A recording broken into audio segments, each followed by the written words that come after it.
AppCast, o podcast da App Brasil. Oferecimento Fibra Agência. Olá, pessoal! Sejam muito bem-vindos, muito bem-vindas a mais um episódio do nosso AppCast. Eu sou Lúcia Faria, diretora da App Brasil. Estamos gravando diretamente da Fibra AG e dos estúdios Go Live.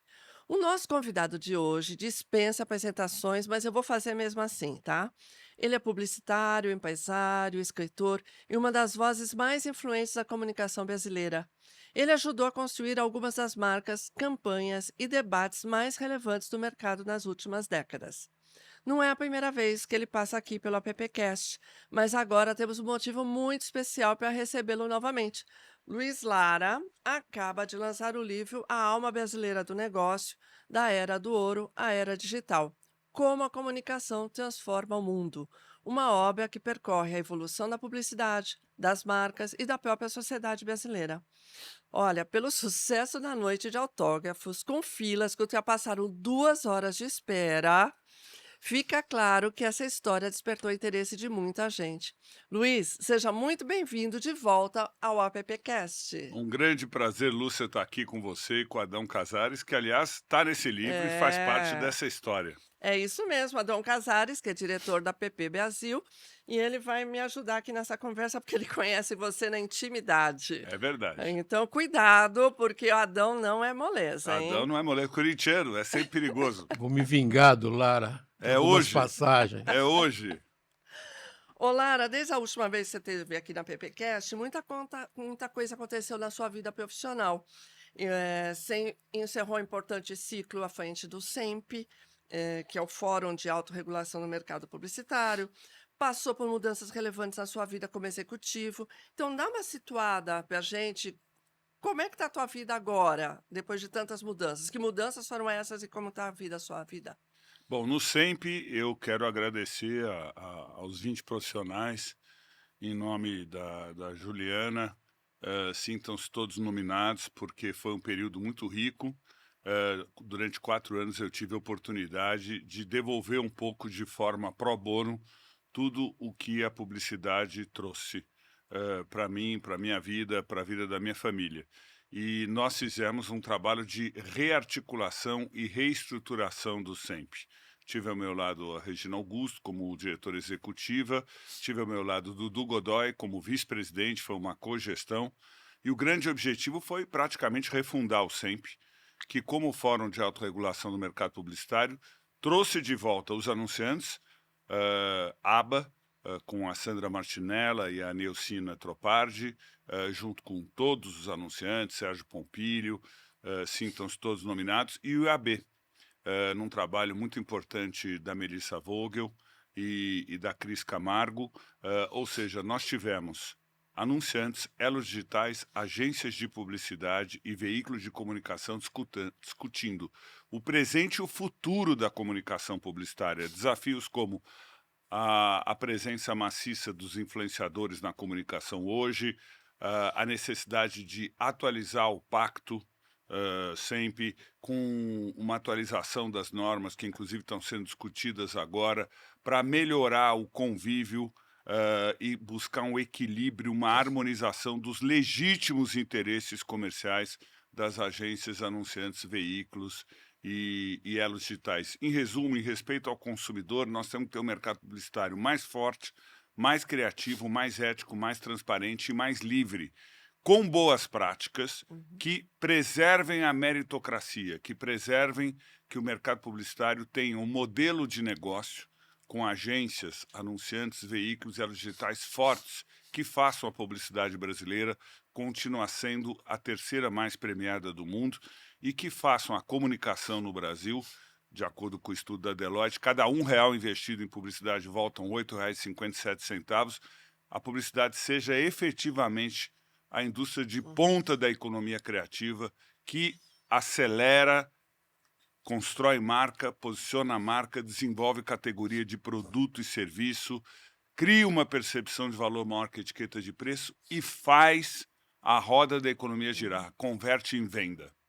E em relação à agência, o seu negócio? Em relação à agência, o meu negócio, desde que o Lil morreu, em julho de 24, o Jacques Leukovics, Adão trabalhou conosco, nós pedimos aos acionistas da então Lil Lara, da TBWA, ao Troy Rohanen, para que a gente pudesse mudar o nome da agência, porque a Lil Lara, e eu conto isso no livro, foi criada em setembro de 92, um período em que era muito autoral a publicidade brasileira e que os donos, os sócios das agências colocavam seus nomes, Carilo Pastore, Neu Gama, F. Nasca, W Brasil, DM9, Loduca.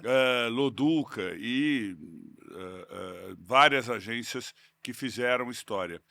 35 anos depois, com a morte do Lil, eu achei que a gente precisava dar uma rebatizada e um refresh, até em respeito à memória do Jacques, que já não estava mais no dia a dia da agência, infelizmente nos deixou, mas com um grande legado de talentos que floresceram sob a sua liderança, e eu também já não estava mais no dia a dia.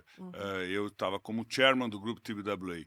E aí, a TBWA, ao comprar, a Omnicom comprar a IPG, trouxe a marca Lola para o Brasil.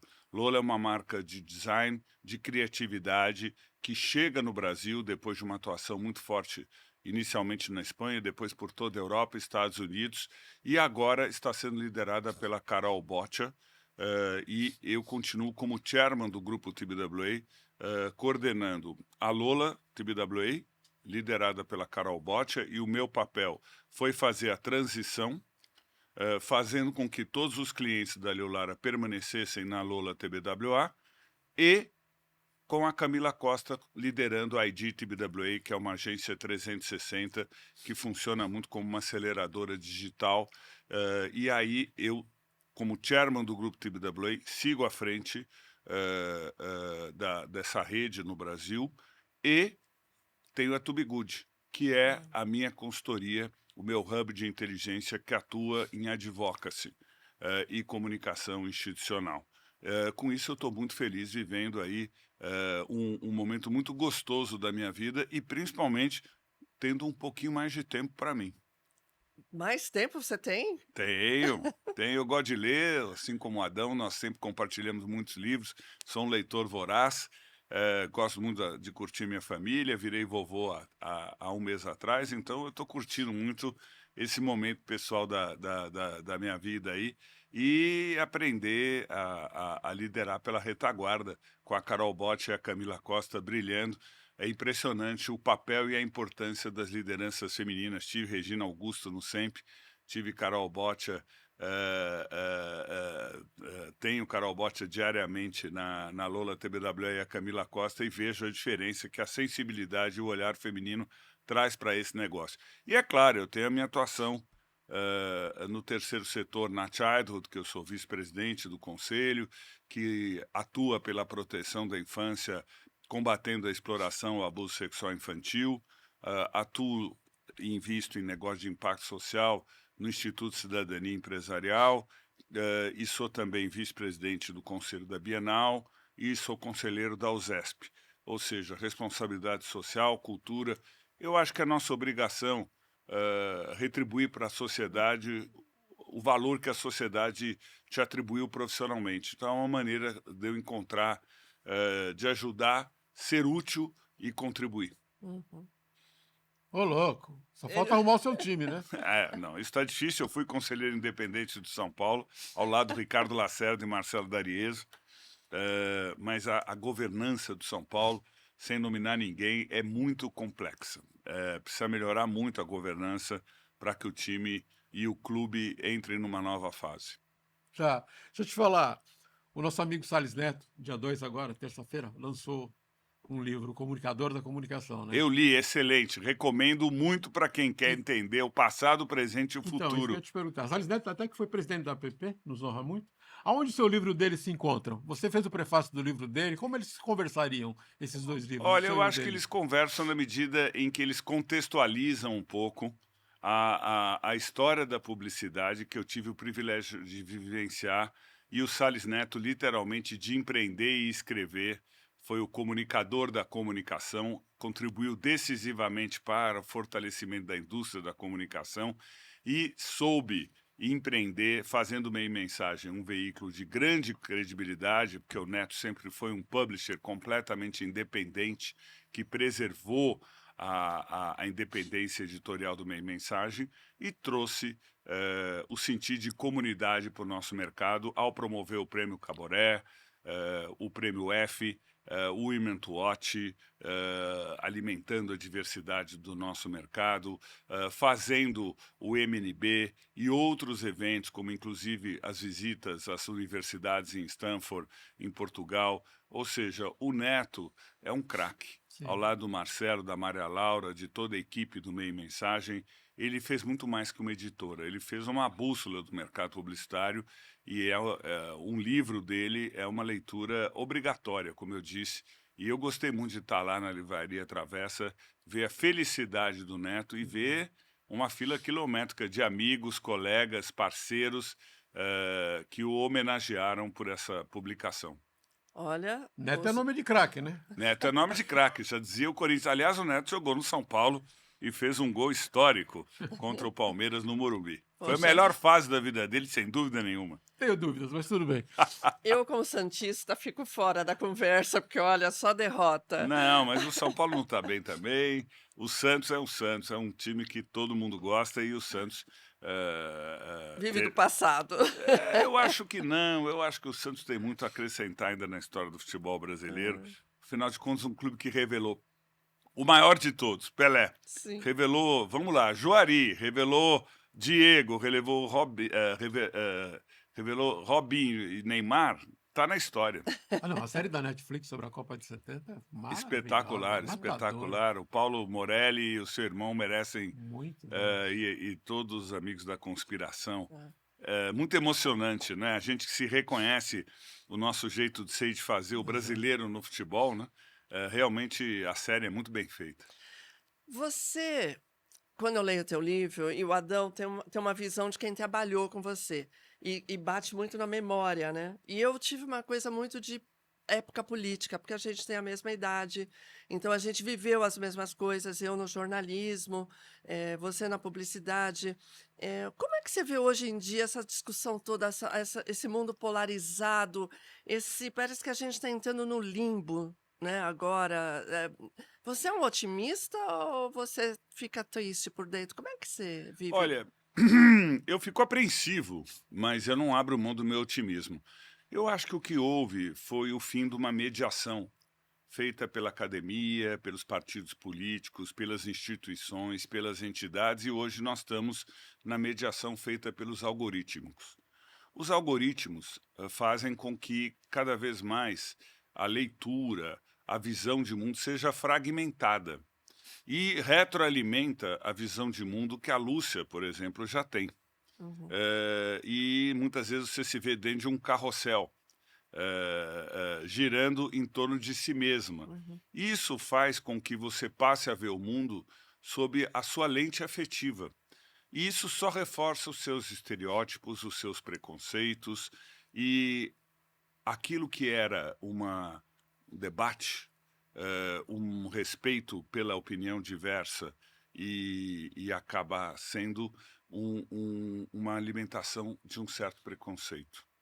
E aí a polarização, a radicalização, principalmente alimentado pelos robôs nas redes sociais, faz com que as pessoas se fechem em tribos. E aí fica difícil encontrar um caminho novo. E esse problema não é do Brasil. Esse problema é da política no mundo todo, porque os algoritmos substituíram a mediação das instituições, das entidades, dos partidos.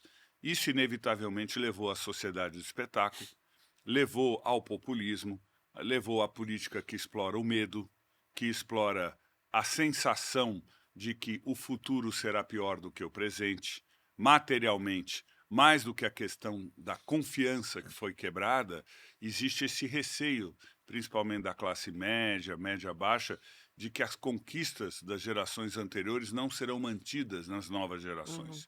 E aí vem o discurso fácil do populismo e acaba, de uma certa forma, aprisionando, capturando, convencendo, persuadindo essas pessoas. Então nós vamos ter ainda uma turbulência política, não só aqui no nosso Brasil, como no mundo, que transforma o dia a dia da política em algo muito complicado de se ver. Mas eu não vejo como um ser que acredita na conciliação, no diálogo, no debate, e que, assim como você, viveu a cultura autoritária do regime militar e, a partir de 1985, vivemos a redemocratização, nós sabemos a importância da autocontenção, do diálogo, da democracia, do respeito ao outro, e é muito importante a gente recuperar esses valores e construir uma nova sociedade. Eu sou muito, muito otimista e recomendo o livro do Felipe Nunes, O Brasil no Espelho, para entender tudo isso que eu estou falando, porque o Felipe Nunes é um cientista político muito bom, e ele mostra que na geração.com existe uma preocupação. Eu vejo meu filho de 21 anos, o Francisco, que estuda jornalismo na SPM, já com uma visão política acurada, acentuada, e eu tenho certeza que nos próximos 5, 10 anos nós vamos ver essa transformação. Eu sou otimista, não só com relação ao Brasil, como com relação ao mundo. Nós vamos encontrar novas formas de mediação, construir um sentido de comunidade que hoje se desconectou. Uma certa elite que podia viver aqui em qualquer lugar do mundo se desconectou do restante da população, e aí a gente vê essa malaise, esse sentimento ruim que perpassa toda essa área da sociedade que não está conseguindo buscar um objetivo comum. É verdade, dá até medo. Ô, Lara, essa daqui eu tenho que ler no celular porque eu não consigo falar. Se no último dia 25 o nosso Papa publicou uma carta encíclica, que é isso que eu não sabia falar, tá? Dizendo que a inteligência artificial, de certa forma, a gente tem que tomar um cuidado que ela pode acabar sucumbindo o ser humano, tá? Como você encara isso? Até o Papa falando sobre o medo da inteligência artificial. Olha, eu encaro a inteligência artificial de uma forma muito otimista, ainda empiricamente, nos primeiros passos, mas crescendo. Olha o que o Claude fez na sua vida, o que o ChatGPT, o que o Gemini, nós estamos vendo uma corrida aí do ouro, e todas elas disputando a liderança. Agora a Anthropic e a OpenAI vão abrir capital. Nós estamos vendo uma supervalorização das ações na Bolsa norte-americana em virtude do desenvolvimento da inteligência artificial. 80% das empresas no Brasil já usam inteligência artificial. A Carol Boccia e a Camila Costa, seja na Lola TBWA, seja na ID TBWA, já estão dando curso de IA para que todos os profissionais possam se atualizar e utilizar. Eu acho, do ponto de vista de uma ferramenta de produtividade e de complementação, sempre tendo o olhar da curadoria humana, para o nosso negócio da publicidade e para a sociedade como um todo, muito positiva. Porque você pode criar, agilizar e pode economizar. Porém, eu acho que precisa de uma autorregulação. A sociedade não pode ser atropelada pela tecnologia. Sim. E a visão do Papa é excepcional e tem que ser muito bem ouvida pela humanidade. Porque já disse o Thor Meehan, vice-presidente da Apple, no Festival de Cannes do ano passado, uma lágrima para a inteligência artificial ainda é só água e sal. Para nós é emoção, é passado, é imaginação, é sonho. Então, o sentimento humano, a curadoria humana, não podem ser substituídos. O como não pode substituir o quem. Então, eu tenho uma enorme preocupação de que nós, seres humanos, enquanto sociedade, temos que buscar uma construção coletiva para autorregular a utilização da inteligência artificial, para autorregular, inclusive, combater as fake news nas redes sociais que prejudicam tanto a nossa publicidade. Tem uma matéria muito interessante na Piauí, escrita pela Josete Goulart, nessa edição agora de junho. Ou seja, são desafios que a sociedade vai ter que enfrentar e vai ter que lidar se nós quisermos privilegiar a felicidade, a valorização do ser humano aqui na Terra, nessa passagem que nós estamos tendo. Ok. Você, a alma brasileira do negócio, vou lá fazer propaganda de novo aqui, a alma brasileira do negócio. Quem não leu, como diria o Silvio Santos, eu não li, mas é muito bom, recomendo a leitura. Nada, eu li direitinho, tá marcado, eu gosto de marcar livro, gosto... No momento de globalização, como é que fica a alma brasileira do negócio, sabe? A gente tem que seguir parâmetros internacionais. Aonde que nós perdemos ou não perdemos essa alma? Eu acho que a publicidade brasileira se tornou a terceira mais premiada do mundo, atrás da publicidade norte-americana e inglesa, exatamente por ser brasileira. E esse é um legado que o Washington Oliveto deixou para nós. Eu acho que a publicidade brasileira precisa ser mais brasileira. Fico preocupado quando vejo jovens talentos surgindo nas agências de publicidade que só ficam buscando referências na telinha do computador em ambientes fechados como esse estúdio no qual nós estamos gravando aqui hoje. A verdade está nas ruas. Por isso que o Adão, trabalhamos juntos, me viu falar algumas vezes, barriga no balcão. A verdade está nos pontos de ônibus, nos bares, nos pontos de venda, nos supermercados, nos açougues. Ou seja, você precisa ir onde o consumidor está. O mais importante papel do publicitário é ser curioso. Mais do que ter respostas, é saber perguntar. Perguntar, perguntar, perguntar. Exercitar permanentemente a sua curiosidade, colocar a barriga no balcão, tentar entender a mente e o coração do consumidor, tentar antever tendências de comportamento, tentar antever tendências na qual você pode colocar de forma pertinente, lembrando que sempre a publicidade é uma interrupção no dia a dia das pessoas. Então, além de curioso, seja humilde. Ninguém acorda de manhã para ver publicidade. Mas do momento que você acorda, do momento que você dorme, você escolhe marcas que você gosta, conhece, confia. Quem te conecta com essas marcas? A boa publicidade, memorável, criativa, que hoje não pode mais apenas chamar sua atenção. Com a tecnologia, tem que criar um diálogo permanente com o consumidor, que recebe e produz conteúdo para as marcas que ele gosta. Então, eu acredito muito que a nossa publicidade precisa efetivamente criar uma percepção de valor maior que a etiqueta de preço. A Lúcia não usa um tênis da Adidas só porque tem um solado de borracha mais adequado para ela correr ou andar. Ela escolhe essa marca de tênis porque ela é apaixonada pelas 3 listras. Ela não compra um shampoo da linha Natura Eco só porque lava melhor o seu cabelo seco ou oleoso. O atributo racional é fundamental, mas ela escolhe porque ela se identifica com a causa da sustentabilidade, que aquele shampoo é feito com ativos naturais numa extração sustentável na floresta amazônica. O Adão não escolhe um Nissan Kicks só porque ele faz de 0 a 100 em 7 segundos. Ele gosta de um SUV da Nissan porque julga uma marca atrevida, uma marca que vai além. Ou seja, nós construímos uma percepção de valor maior que a etiqueta de preço. Havaianas era só um chinelo de borracha. Aí Marcelo Serpa cria uma campanha memorável que consegue fazer Havaianas virar moda. E hoje é uma marca vendida a 40 euros na Europa. Ou seja, nós temos que criar essa percepção de valor. E nós temos que fazer uma publicidade brasileira. Quando eu fico vendo jovens criativos olhando para o computador e buscando referências na publicidade inglesa ou na publicidade americana, eu lembro para eles, Adão, esse país não é cinza.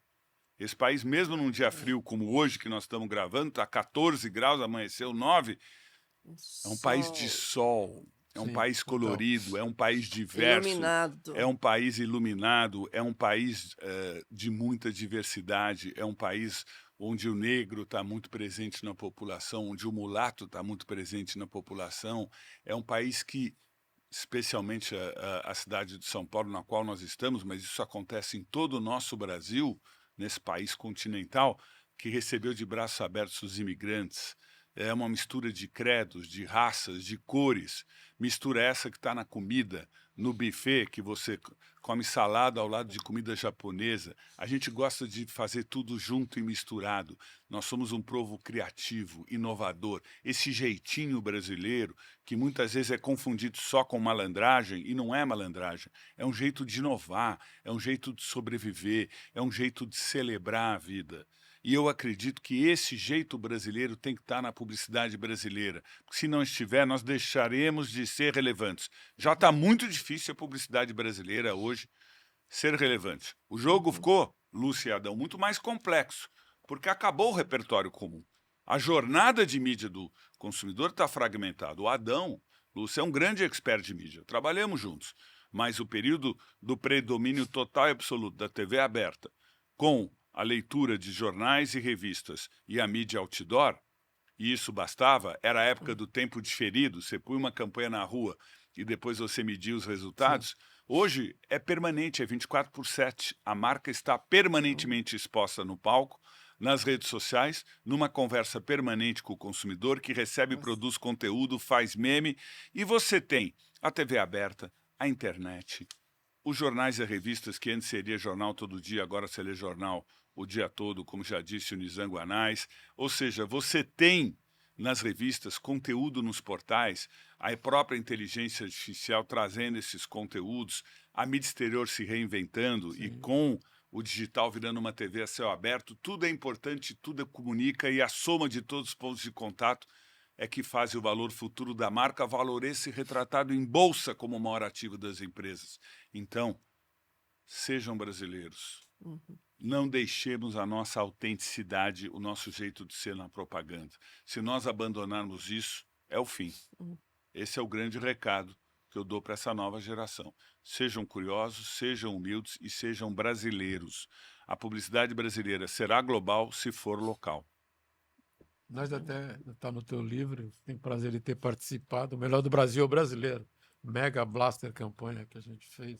Nosso com o querido. Ronaldo, com o Herbert Viana, coisa maluca. E exemplos de brasileiros que se superaram, porque a principal característica do brasileiro é essa: o brasileiro não existe nunca. Sim, eu tinha um professor lá e a senhora, infelizmente agora eu não lembro o nome deles, que também fizeram filmes, tudo, né? Isso, e foi uma história que criou uma campanha absolutamente gratuita, todos cederam seus direitos de graça, o Ronaldo Fenômeno, o Herbert Viana, a música do Raul Seixas e do Paulo Coelho, Tente Outra Vez, foi lançada em 2005, O Melhor do Brasil Brasileiro, Eu Sou Brasileiro e Não Desisto Nunca, Câmara criada Cascudo. pelo Adriano Guedes. A frase "O melhor do Brasil brasileiro" é do Câmara Cascudo, um grande artista potiguar do nosso estado do Rio Grande do Norte, e foi uma campanha muito bem sucedida que elevou a autoestima do povo brasileiro em 2005, a partir de um desafio lançado então pelo ministro Luiz Gusquem,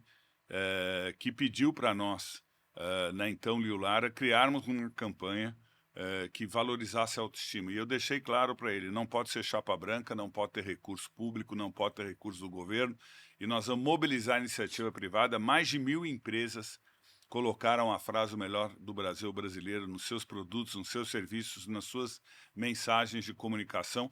Foi, antes da internet, né, Adão, uma grande campanha de mobilização e engajamento, que hoje é o nome do jogo, né? Formar comunidade, criar o awareness de marca, converter e mobilizar e engajar, né? Incrível, né? Ô Silas, ô Lara, falando de propaganda e de todo mundo que está vivendo esse dia a dia, aí em 2030 a gente vai ter a 5ª população mais idosa do mundo. Eu tô vendo, eu sou tô prova vendo. disso, Eu também, 64 eu me olho no anos. espelho, todo dia eu vejo isso. Sorte da Lúcia, que é uma gatinha aqui. Eu já falei que eu sou da mesma geração dele, não tem Entende, jeito. tal. Mas nós não estamos velhos, né? Nós achamos que os nossos pais eram velhos com 64 anos, mas nós estamos nos achando super jovens, né? O E Cortella, produtivos. o Cortella de Filibem é a minha melhor versão. Eu sou o Exatamente. Cortella 6.0, só não 6.0, né? Mas então, a 5ª população mais idosa do país, né? O Boticário e a Cerveja Becks até têm trabalhado para falar melhor com esse público de 70 a mais, né? Como é que você vê esse mercado? Você está mais na linha de frente do que eu. O que está sendo feito? Será a televisão vai aumentar a legenda? O que vai acontecer nessa vida? 5ª população mais idosa do país. Olha, Adão, juntos nós tivemos o privilégio de criar a campanha do Prêmio Banco Real de Talentos da Maturidade, ano após ano, para o Fábio Barbosa, Fernando Egídio Martins, Jacques Leucovics, Marco Versolato, Dedé Laurentino, Ricardo Freire e muitos outros talentos junto conosco, Márcio Oliveira, você, criando aquela campanha memorável que já abordava a questão da terceira idade, né, que é dita como a melhor idade. O fato é o seguinte: mudou a sociedade, está mudando completamente a medicina. Olha o que o Monjaro está fazendo, né? E é uma coisa interessante porque nós sempre procuramos trabalhar o desejo do consumidor, mas o desejo do consumidor muda com o Monjaro. no sentido que ele acaba praticando a autocontenção. E eu vejo na geração ICOM do meu filho uma capacidade de lidar diferentemente com o consumo. Então, o papel da propaganda vai mudar com esse novo comportamento do consumidor. Ele já está mudando, porque não basta mais chamar a atenção. Você tem que conversar e criar comunidade, um diálogo permanente com o consumidor. E nesse diálogo, os valores da marca, a sua atitude social, política, é muito importante. Você citou o Boticário, um trabalho brilhante da Renata, como diretora de marketing, da Almar BBDO, do nosso querido Felipe e do Pernil, criando campanhas que abordam temas como a questão da terceira idade, de forma muito sutil, delicada. E é isso que nós esperamos da publicidade de uma forma cada vez mais contundente e presente nos próximos anos. Eu acho que a questão demográfica, o Brasil, como disse o Delfim Neto, ficou velho antes de ficar rico, é uma questão que vai perpassar toda a sociedade, certamente a área de comunicação. A ditadura da eternamente jovem vai acabar. Nós vamos ter que saber lidar com esse público que está na terceira idade, tem poder aquisitivo, pode consumir e também lidar com o público das classes CDE, que estão no crédito consignado e que não têm a mesma capacidade de consumo, mas vão ter que ser cuidados. Esse é um desafio que se coloca para a sociedade quando a gente vê uma uberização do trabalho, ou seja, nem tanto jovens estão entrando no mercado de trabalho para bancar a previdência social dos mais velhos. Então, inevitavelmente, uma discussão sobre previdência privada surgirá na sociedade brasileira, uma nova reforma da previdência social, e nós ouviremos falar em reformas da previdência nos próximos 10, 20, 30 anos, né? Seremos uma sociedade mais velha, e isso vai levar a novos hábitos de consumo, a uma explosão dos serviços e produtos de medicina conectados com tecnologia, ou seja, teremos grandes anunciantes de serviços financeiros para a terceira idade, de conveniência para a terceira idade, de moradia com saúde para a terceira idade, no setor imobiliário, e uma explosão de medicamentos, de cultura de bem-estar e de como se comportar na terceira idade. Ou seja, é um mercado que nós, publicitários, temos que olhar com muito mais atenção e sem estereótipo e não tratando o velhinho de forma bem-humorada como se ele voltasse só a ser criança e com bengala. Hoje, como a longevidade parece ter vindo para ficar, nós estamos vivendo mais, aí tem um desafio, produtividade na terceira idade.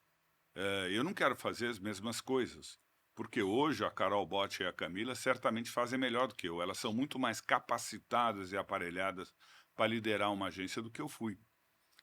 Elas sabem navegar nessa complexidade dessa grande avenida digital, desse grande mundo multiplataforma, desse grande mundo fragmentado na jornada do consumidor que nós estamos vivenciando.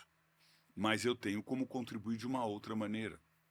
Seja pela minha experiência, seja na Tubigude, seja dando aulas, seja dando palestras, que eu dou palestras por todo o Brasil. Ou seja, você vai encontrar, assim como eu, você, Adão, você, Lúcia, todos aqueles que estão nos vendo, que estão nos ouvindo, de ser útil, mesmo na terceira idade. E aí vão surgir várias profissões. Eu estava... Isso em 2001, conversando com a então prefeita Marta Suplicy, prefeita de São Paulo, e ela contou que dentro da cidade de São Paulo tinham mais de 600 mil idosos vivendo sozinhos. Ou seja, fazer companhia para velho que recebia uma visita de um agente da prefeitura que conversava 1 hora por semana com ele. E era o grande momento daquele idoso ou daquela idosa. Isso vai acontecer cada vez mais. Ou seja, nós vamos ter que repensar e reestruturar como sociedade para acolher essas pessoas que vivem mais. Falando de estereótipo, eu li teu livro e começo a ver um rapaz, um jovem empreendedor. Um jovem que meteu as caras, que desde da escola estava lá com um grupo de amigos fazendo 1000 coisas. E aí eu leio sobre geração Z e eu falo assim, Luiz Lara é geração Z, caramba. quando eu vejo todo o descritivo Não do que ele força, Lúcia, ele vai usar isso agora. Mas é verdade, é um cara que é empreendedor, é um cara que na escola já estava fazendo mil coisas, que não queria ter um emprego. Você teve uma trajetória de, como diz a Josete Goulart, de muitos tombos também, né? Muitos Você tombos, subiu e desceu várias vezes, claro. mas sempre com uma veia empreendedora, né? Então, eu acho que você é geração Z, e aí eu falo assim, pô, esse pessoal está pondo rótulo e tudo, e a gente não tem Não, rótulo. a gente procura colocar rótulo para entender melhor a sociedade. Eu gostei muito também da classificação que o Felipe Nunes deu nesse livro Brasil no Espelho, que ele fala da geração Bossa Nova, da geração Ordem e Progresso. É uma maneira de entender, de criar linguagem, de criar narrativa para explicar a transformação da sociedade. Isso faz parte do exercício enquanto humanos, porque nós temos a capacidade da escrita desde Gutenberg, e seja nas redes, seja na TV aberta, no jornal, na revista, o brasileiro é muito bom em comunicação e ninguém pode prescindir de um tom de voz. É aquilo que eu sempre falo. Se uma empresa abre mão do seu tom de voz e deixa de anunciar, a concorrência sempre acirrada e competitiva vai lá e toma esse espaço.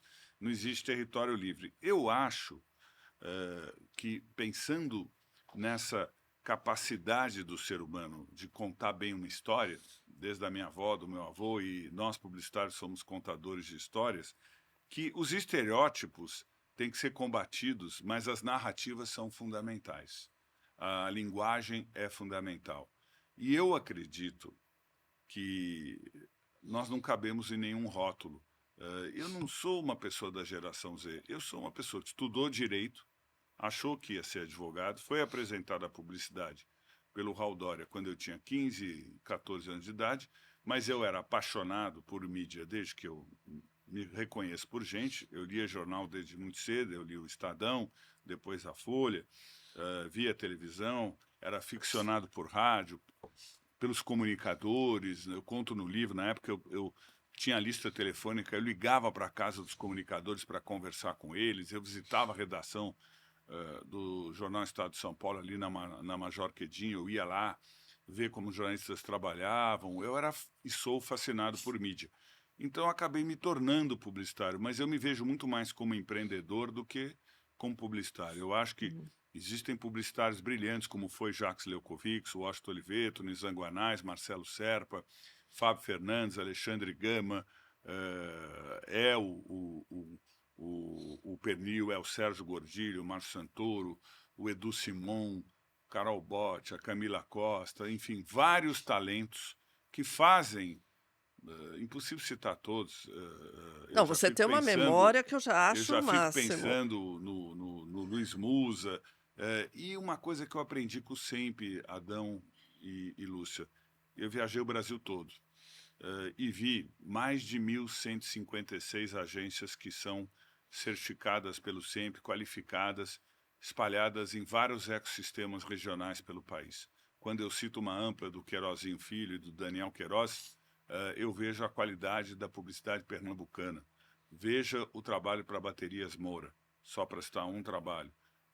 Quando eu vejo agências na Bahia cada vez mais qualificadas, como a do Cláudio, vejo agências no Sul, no Sudeste, no Centro-Oeste, a gente vê a importância de preservar talentos locais, de emular mercados locais, de preservar os ecossistemas com os jornais locais, as emissoras de rádio locais, as revistas locais, a conversa nas redes sociais, respeitando o jeito de ser e de fazer local, e a programação local das emissoras afiliadas de todas as redes de televisão. Isso é o Brasil. O Brasil não é a Avenida Paulista, onde eu sempre ficava localizado. O Brasil não é, embora concentre os maiores anunciantes, mesmo esses maiores anunciantes, se deixarem de respeitar os sotaques, a culinária, o comportamento, as festas, agora que nós estamos no mês de junho, não é só mês de Copa, é mês de São João, aqui no Nordeste, e chamar aqueles 9 estados de Nordeste, quase uma ofensa, porque cada estado tem uma identidade muito própria, maravilhosa, né? O boi do Maranhão não é o boi da Bahia ou de Pernambuco, e isso é o Brasil. Eu sou um brasileiro empreendedor que acredito muito no Brasil. O Brasil é um país que tem recursos naturais, que tem muita capacidade de fazer parte da transição energética. Eu sou produtor rural, filho de produtor rural, neto de produtor rural, bisneto de produtor rural, sou apaixonado pelo campo. No campo a gente vê a maturação, quando se fala tanto sobre o futuro, e a gente olha o amanhã, quando você planta uma árvore e vê o tempo de maturação de uma árvore, ou de uma safra de café, ou de uma safra de tomate, ou de uma safra de milho, cria o gado, você vê o tempo. E eu acho que a gente fica, às vezes, muito apreensivo, falando tanto do futuro, e o caminho se faz ao andar. Uhum. Então, eu acredito muito nessa capacidade do brasileiro de fazer o caminho andar. Nós somos craques na sobrevivência, na improvisação e na inovação. Falta um pouco de planejamento mais no Brasil e disciplina. Uhum. Nós somos um país que, mesmo em 1988, fizemos a nossa Constituição cheia de direitos e com poucos deveres. É um pouco cultural do Brasil. A gente gosta muito dos direitos, mas não gosta tanto dos deveres. Deixamos, às vezes, para a última hora, né? Nós estamos gravando na véspera da estreia da Seleção Brasileira e a gente vê que a Seleção Brasileira está como o Adão, que é um baita de um CDF, lia tudo, chegava às 5 horas da manhã na agência e lia tudo, tipo assim, na véspera da prova, né? Adão, você já estudou? Não, ainda não, mas sábado eu chego lá e tal. Então, é o Brasil que vai estrear esse sábado, o Brasil não está pronto. E muitas vezes a gente vê isso acontecer em várias atividades. Mas o Brasil tem uma capacidade de exportação muito grande, o Brasil tem um agro muito forte, o Brasil tem uma indústria que precisa ser valorizada e ressignificada, e abrir mais os mercados para poder crescer. O Brasil precisa investir mais na educação e na capacidade da sua sociedade, por isso que eu participo muito desde a fundação, apoiando, gostaria de participar mais do Todos pela Educação, que a Priscila comanda, tem projetos na educação como o do Jair Ribeiro brilhantes, e nós todos temos que contribuir com isso, porque a solução está aqui. Uhum. Nós somos protagonistas do nosso destino. Eu tenho muito orgulho de ser publicitário, ter me tornado publicitário, de ter convivido com os craques, ter aprendido com esses talentos e continuar empreendedor. Tanto que com 61 anos, 62 anos, eu abri a Tubigood, porque eu não quero ficar parado. Mas tem que dar o protagonismo para a nova geração. Hoje, os jovens publicitários estão no comando e nós temos que respeitar, e foi o que eu procurei fazendo sempre, criar as condições para um trabalho coletivo para que eles brilhem. Uhum. A nossa geração já esteve no palco e agora é hora de permitir que esses novos brilhem. E no trabalho da Tubigood, eu vou usar os meus cabelos brancos, como uso como chairman da TBWA, para tentar orientar, coordenar, diagnosticar, ver com mais maturação os problemas e encontrar caminhos criativos. Mas a força dessa nova geração tem que ser catalisada. E essa é a minha maior preocupação hoje. Uhum. É catalisar. Eu aprendo muito todos os dias com os meus filhos dentro de casa, com as perguntas, com o questionamento que eles fazem, com o uso da inteligência artificial, como eles se comportam nas redes sociais, como eles veem o consumo de notícia, como eles entendem o mundo, como eles veem valores de diversidade, de sustentabilidade, de enfrentar de uma forma diferente aquilo que a nossa geração se acomodou, como o racismo estrutural, a misoginia. E eu aprendo. Aprendo todos os dias. Eu tenho muito orgulho de ser publicitário, que entendo que a publicidade é a indústria da liberdade.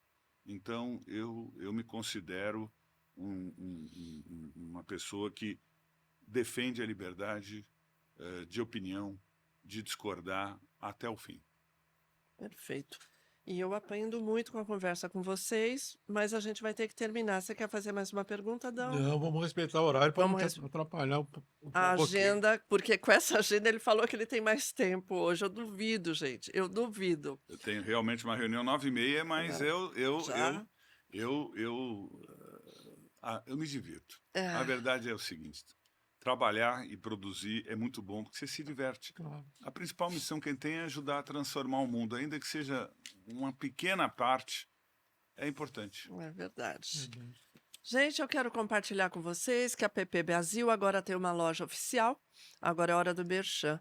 Isso mesmo, uma loja cheia de itens exclusivos e personalizados, feitos em parceria com a Zaluna, que é referência em brindes criativos e de qualidade. Ó, temos a caneca oficial da PP Brasil, que é boa para você começar o dia já conectado com a nossa comunidade. Quer conferir? É só acessar o site da PP, appbrasil.org.br. Bom, a gente queria agradecer muito a sua participação, Luiz, é sempre um prazer. A leitura do livro é uma delícia. Que bom que É você gostou. muito bem, a gente muito bem amarrado, a gente vai tendo uma aula, vai tendo lembranças, então foi muito bom. Obrigada, Adão, por ser Prazer. meu parceiro Que aqui, me isso. ajudar nesse papo. Muito bom, adorei. O Lara é um craque, eu sou fã dele. E eu sou fã do Adão. E muito obrigado, Lúcia, obrigado, Adão, obrigado aos amigos da PP, ao Afonso Abelhão, está fazendo uma gestão maravilhosa. Eu adoro a PP, nós temos que participar, apoiar, porque ali somos, como diria Vinícius, a gente se reconhece nos nossos amigos. É isso. E ali estão os profissionais que fazem a indústria da comunicação. Então, obrigado, Abelhão. Obrigado a Carol, que sempre nos recebe aqui com muito carinho também. E a toda a diretoria, conselheiros, amigos da PP. Tá ótimo. Gente, até a próxima. Tchau para vocês.